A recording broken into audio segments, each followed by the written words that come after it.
Tintore. Welcome, Ivan. A round of applause for him. Thank you. Ivan, go in the middle. Yeah, he's the moderator. Thank you, Ivan. Okay, he's going to receive his panel, who are the co-founder and CTO of OnTrack, a network, a leading tech platform and career network for B2B on-demand tracking. Welcome, Samuel Fuentes. Well done. Here, Samuel from OnTrack. Sit on the right or the left of Ivan. Thank you. We have also the IT director at Sathir Construction. He's Mario Apolinario. Welcome, Mario. Thank you. Sit on the left of Ivan. And we also have a third panelist, who is the bidding area director at Ineco, as you know, the leader in transport and engineering consultancy in Spain. Welcome. He's Juan Ramon Hernandez. Welcome, Juan Ramon. Go to the back, thank you. And finally, the project director at ThyssenKrupp Elevator Innovation Center, and our only lady here today, she is Isabel Gonzalez. Welcome, Isabel. Welcome. Ivan, the stage is yours. Good luck, by the way. Thank you very much. Good morning to everyone. Nice pleasure to be here today. I would say thanks for everyone coming. We have a nice panel in front of us. The basic idea today is to have a very small, brief idea of what every single company is doing in the technology, and then an example. So my first question goes to Samuel. What is really OnTrack doing to change the world applying digitalization? So OnTrack is a company that is setting up a platform to connect the shippers and the carriers in a much easier way. Today, when you need to ship something, it's very hard. You need to go over several phone calls trying to figure out the price, the right carrier, and so on.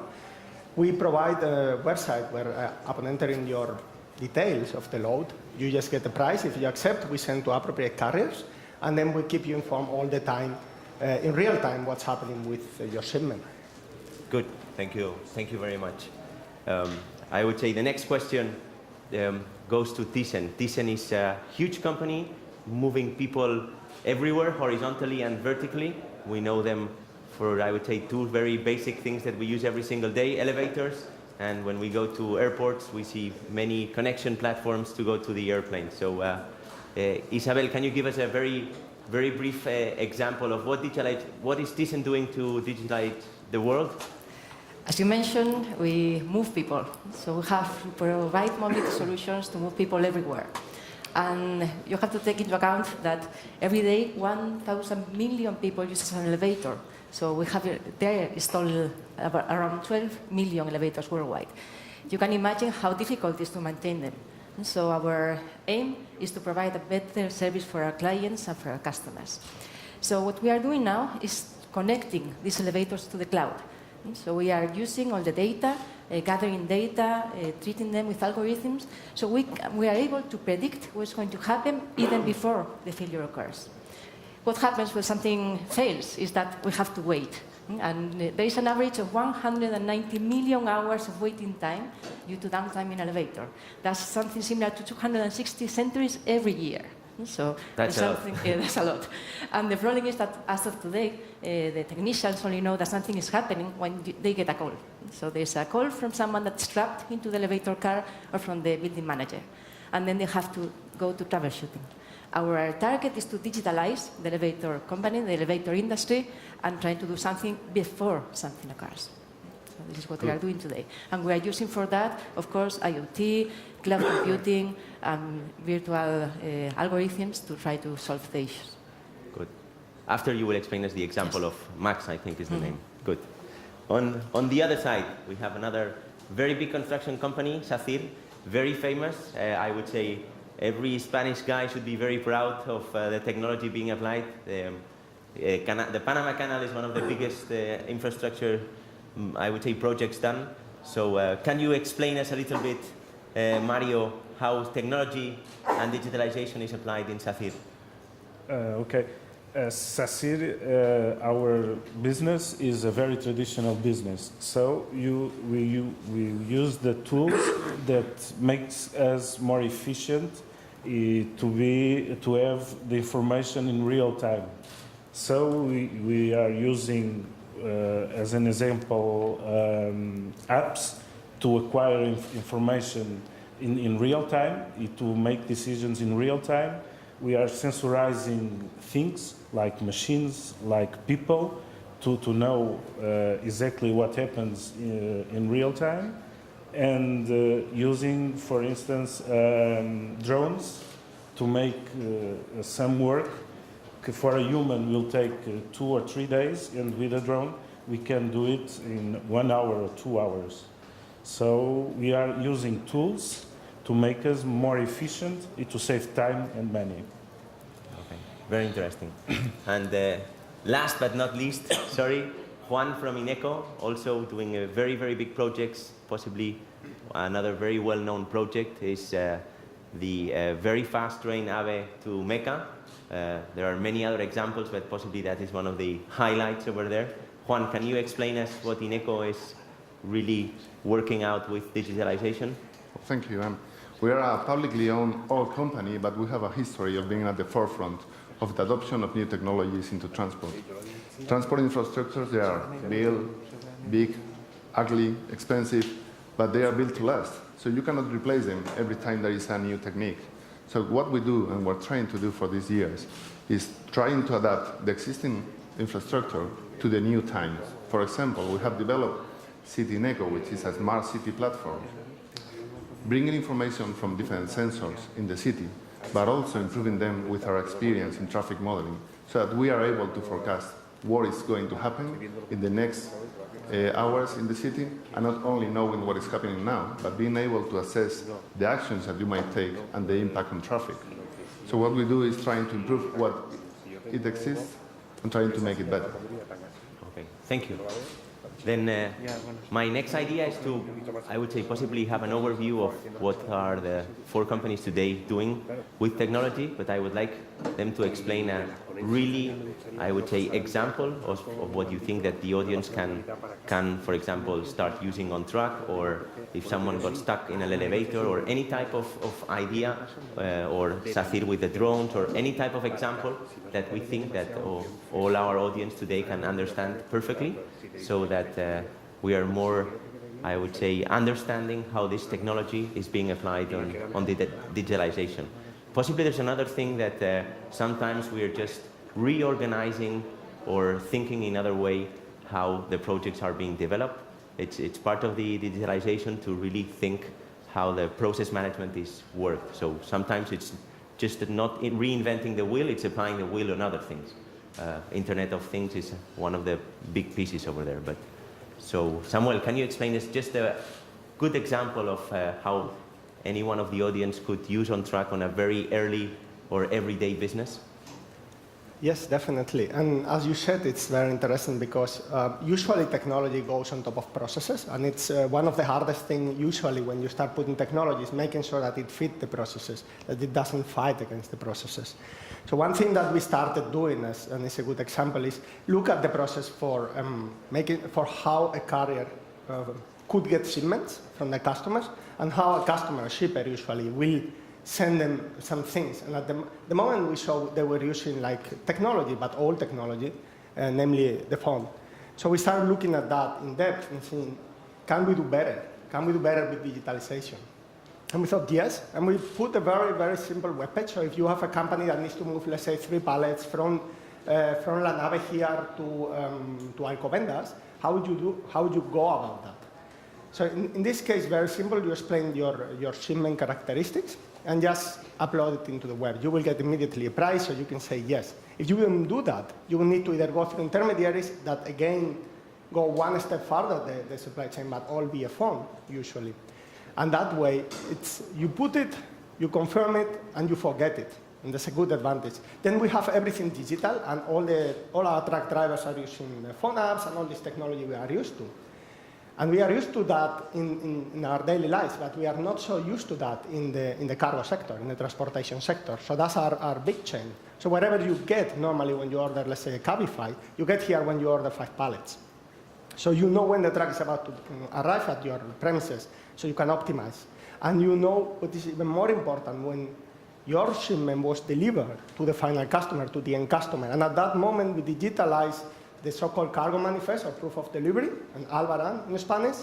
And we immediately send it to you via email, so you don't need to go about collecting all the pieces of paper or about talking to a lot of people to try to make sure that all your shipments are there on time. You just enter a website, you see all your ongoing shipments, you see the status of them, and you can plan with it, therefore improving your processes, which is in the end the ultimate goal about On Track and about all this digitization effort. It's not like doing something ultra revolutionary at some point. It's like making more efficient the things that we do in every day. I think that's a good example of how On Track could plug into the whole supply chain and helping somebody else improving their current processes. Thank you very much. Yeah, from our point of view, we move containers and we know what you're talking about. So yeah, we really suffer that. And good. Thank you very much. From Thyssen point of view, Isabel, how can you explain us an everyday digitalization or changing processes system? As you mentioned before, Ivan, we launched Max. We launched Max in 2015. And Max is the tool that we have to digitalize the elevator. What we do is to gather, as I mentioned, the elevator data and deal with it and get some conclusions from it. We developed Max with a strong partner, that is Microsoft. And Microsoft is providing the cloud. So we are using Azure Internet of Things and the Microsoft Cloud to collect all this data. And what Max is giving us is new opportunities, so new opportunities to improve our service. At the end, what we are doing is putting in our technicians' hands all the information about the elevator. And why this is important? We are more than 50,000 employees worldwide, and we are in 900 locations. We are close to the customer. And we have 24,000 technicians. So you can imagine that not every technician has the same expertise, has the same knowledge. So it's very helpful to have the information before going to site. So we are changing the process now. The technician gets information, goes there, and goes prepared. He's carrying the tools, he's carrying the best spare parts, and knows exactly what he or she has to do there. So he can train before. On the other hand, we are applying a new technology again, that is IT technology, that is HoloLens. HoloLens is the mixed reality tool from Microsoft again. And what it's doing is freeing the hands of the technician and putting all the information in the eyes and in the ears. So at the end, it's very common to see a technician with a smartphone or with a tablet looking at the instructions for doing maintenance, but now we are freeing the hands. So we are able to be more efficient during the task and safer at the same time. But not only this process is being affected by all these IT tools, R&D is affected too. It's very helpful to know the lifetime, the expected lifetime of the component in real life. Nowadays, we are working with some characteristics, some expected performance, but not the real one. So even in the decision making, when we are developing new products or launching new things to the market, it's very helpful to have all this.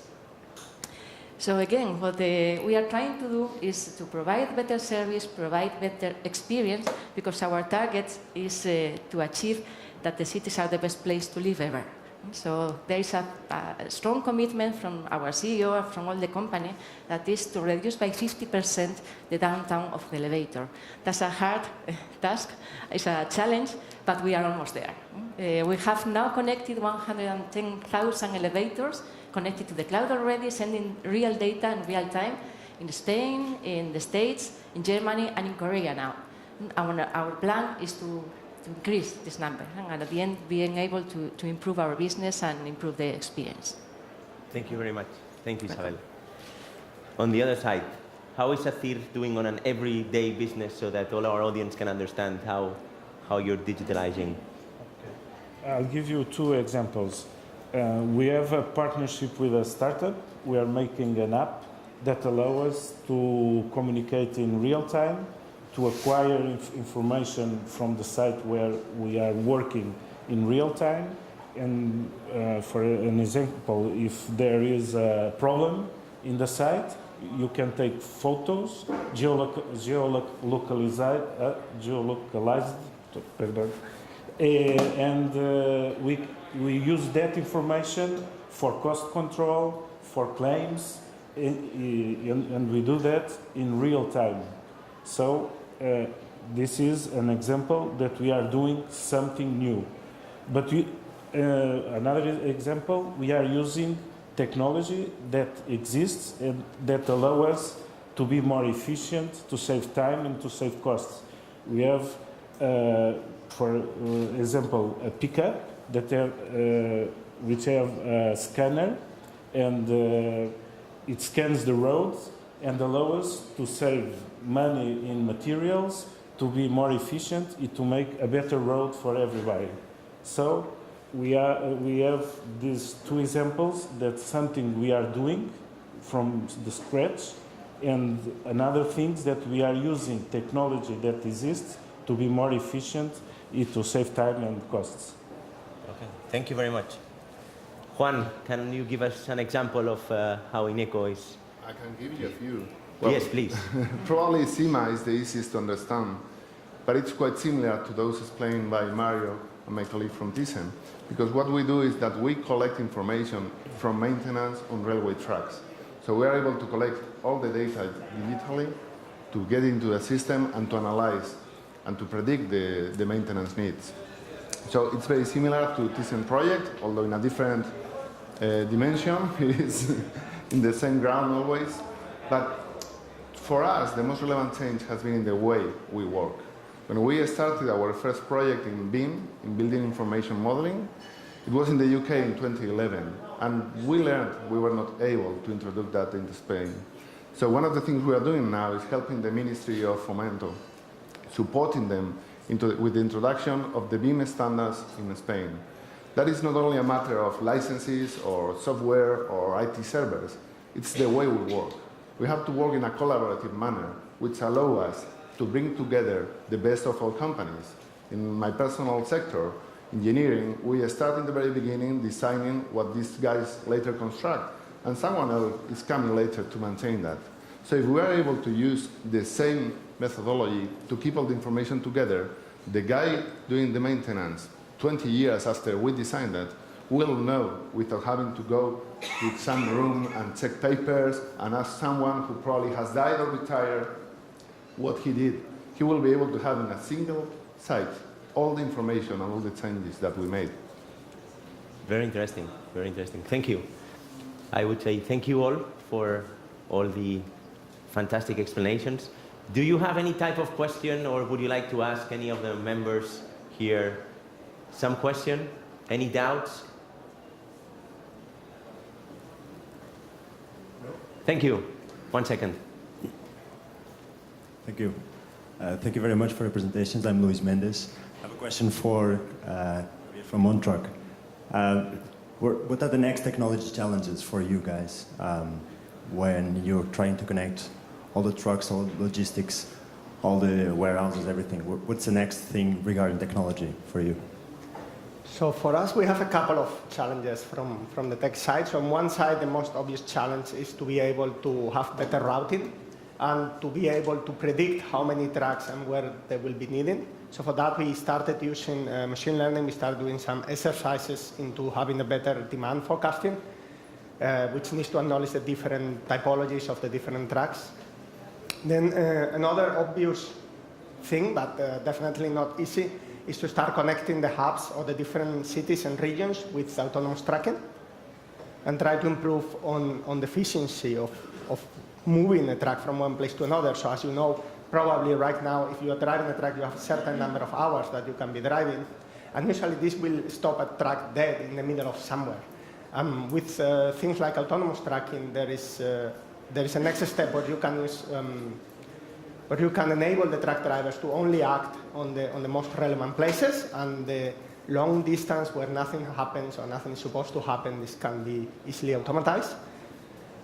And another sector that can be used, or that could use some improvement, is also using all these new technologies about voice recognition. You can immediately improve the experience for both the truck driver and also somebody who's working in a warehouse and might, instead of going to a computer and typing something or picking up a phone and discussing with somebody, could just shout it out loud. You know? Like if you're in a restaurant, I need 3 pallets from here to Alcobendas, weighing 700 kilo. And then something like, let's say, an echo machine, if you are seeing from Amazon, would answer like, okay, price is €70. Are you okay with it? Yes, I am. Fine. Truck will be arriving in 1 hour. So that's a bit how I see the next technology steps. for us. And of course, all the sensor part that we have been hearing here has an effect, since you need to know all details possible about the truck, especially if you are working with things that have temperature requirements, like if you need to keep the cold chain. It's very important to have all the sensors and everything like up to date in all the monitors. Thank you very much. Some other question? Any doubt over there? No? Then thank you very much all, I would say. Round of applause for... Yeah. And Thank you. You've been such a good panel. You still have 1 minute left. Well done. Let's say thank you, please, to all of them. Mario Apolinario, Juan Ramón Hernández, Samuel Fuentes, Ivan Tuntoré, Isabel González. Did I mention everybody? Everyone. Thank you. Super panel. Thank you.